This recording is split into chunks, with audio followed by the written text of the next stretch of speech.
여러분 안녕하세요. 네, 정보처리 기사 필기 제5 과목인 데이터 통신에 대해서 살펴보겠습니다. 먼저 우리가 데이터 통신이란 과연 뭐 하는 걸까? 그것에 대한 기본적인 내용을 살펴보도록 하죠.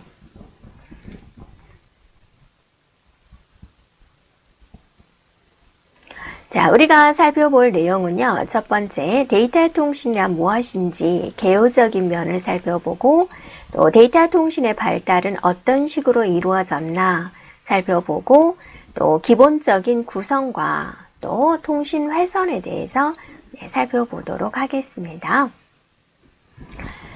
자, 우리가 데이터 통신이란 건 무엇일까? 우리가 통신을 한다라는 의미는 무엇이냐면 A라는 지점에서 B라는 지점에게 뭔가 보내는 거죠. 뭔가 전달하는 것을 우리는 통신이라고 하는데요. 보통 우리가 이제 데이터 통신이다, 정보 통신이다 라고 하는데 또 데이터는 뭐고 정보는 무엇일까? 데이터다라는 것은 이제 무엇을 말하냐면 우리 현실 세계에서 관찰한 것, 단순하게 또 측정을 한 것, 이런 것들을 이제 데이터다라고 합니다. 그래서 어떤 사실, 자, 수집한 거, 이런 걸 말을 하고요. 정보는 그 데이터를, 측정된 데이터를 가공 처리를 해서 나한테 유용한 정보, 유용한 내용으로 유용한 내용으로 이제 탄생된 것을 정보다라고 합니다.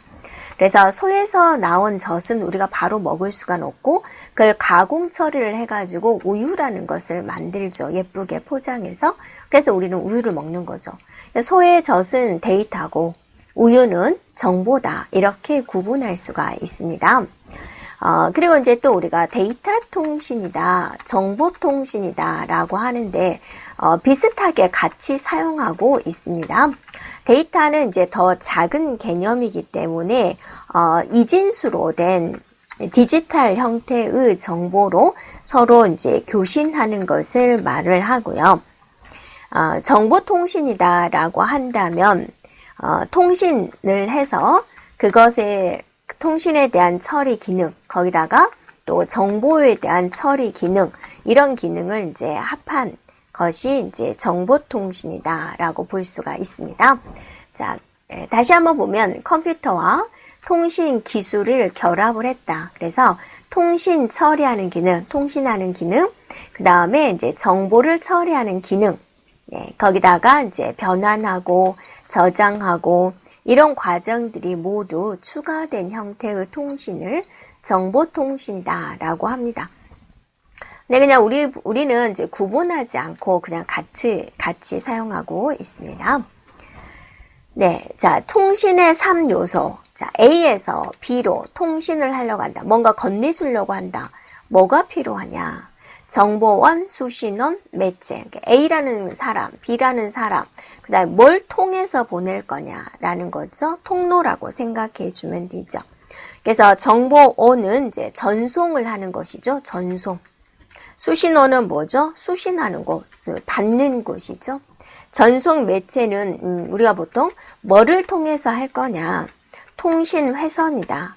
그리고 A와 B를 연결하는 연결 매체다. 이렇게 말을 하고 있습니다.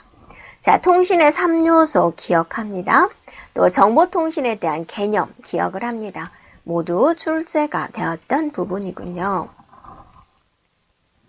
자, 데이터 통신 시스템에 대한 특징을 살펴보겠습니다. 자, 데이터 통신입니다. 네. 자, 고속, 속도가 빠르고 고품질 상태로 전송이 가능하다. 자, 고도의 오류 제어 방식이 있습니다. 가다가 오류가 나면 검출도 하고 정정도 해서 오류 없이 가는 거죠. 오류 없이 가니까 신뢰도가 높다라는 겁니다. 자, A라는 엄마와 B라는 딸이 서로 싸웠어요. 그죠? 그래서 엄마가 딸한테 화해를 칠하려고 이제 얘가 평소 때 갖고 싶었던 신발을 하나 사주고 싶은 거예요. 근데 갑자기 이제 딸의 사이즈가 생각이 안 난 거죠. 그래서 이제 너 신발 사이즈 얼마니? 이렇게 이제 문자를 보낸 거예요. 그런데 가다가 이 니은자가 어디로 가버린 거예요. 그럼 어때요? 심각한 언어 표현이 돼버리죠. 이런 식으로 오류가 빈번해 버리면 어때요? 신뢰도가 떨어지죠. 네. 그래서, 오류가 발생이 됐구나. 몇 개의 자음이 보냈는데, 자음 하나가 부족하군요. 어디 갔지? 찾아서 넣어주면 좋잖아요. 네. 그런 오류 제어 방식이 있다라는 거고요. 자, 통신 회선을 효율적으로 이용할 수 있다. A에서 B로 통신을 하는데, 좀 많은 것을 보내니까, 이제 좀 통신을 활용할 수 있는 방법은 없을까 해서, 또 많은 연구가 이루어졌고요. 대용량, 또 광대역, 네, 전송이 가능하다. 이런 특징적인 것이 있습니다. 자, 데이터 통신 시스템은 어떤 식으로 발전이 됐을까? 우리가 한번 살펴볼까요? 자, 우리가 이제 통신이다라고 하는 것은 이제 과거에 모르스 부호가 있었죠. 뭐 영화에서도 나왔지만 딴 해가지고. 네, 그러다가 이제 전화가 나왔죠. 사람의 음성을 전달하는 전화. 자, 그러다가 이제 무선이 나왔죠. 무선 전신기 이렇게요. 그러다가 이제 SAGE가 나왔습니다. 그래서 얘는 뭐냐면 미 공군에 설치된 반자동 방공 시스템을 말을 하고 최초의 데이터 통신 시스템이 됩니다. 그래서 이제 적군들이 기습적으로 비행을 오는 거예요. 이러면 우리가 안 되는 거잖아요. 그래서 적군이 쳐들어오나 갑자기 기습 비행을 하지 않나 이런 것을 이제 탐지를 한 거죠. 네, 그래서 만약에 오면은 이제 신속하게 대처를 할 것이다. 뭐 사이렌을 울린다든지 그래가지고 오는 것을 이제 탐지하는 거죠. 이런 군사적인 목적으로 통신도 출발을 했습니다. 자, 그러다가 이제 세월이 흘러서 SABRE가 나왔습니다.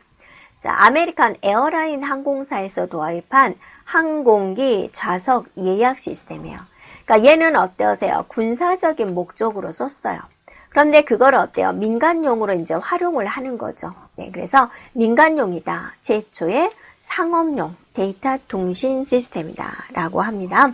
자, 이게 이제 출제가 되었던 부분입니다. 최초의 데이터 통신 시스템.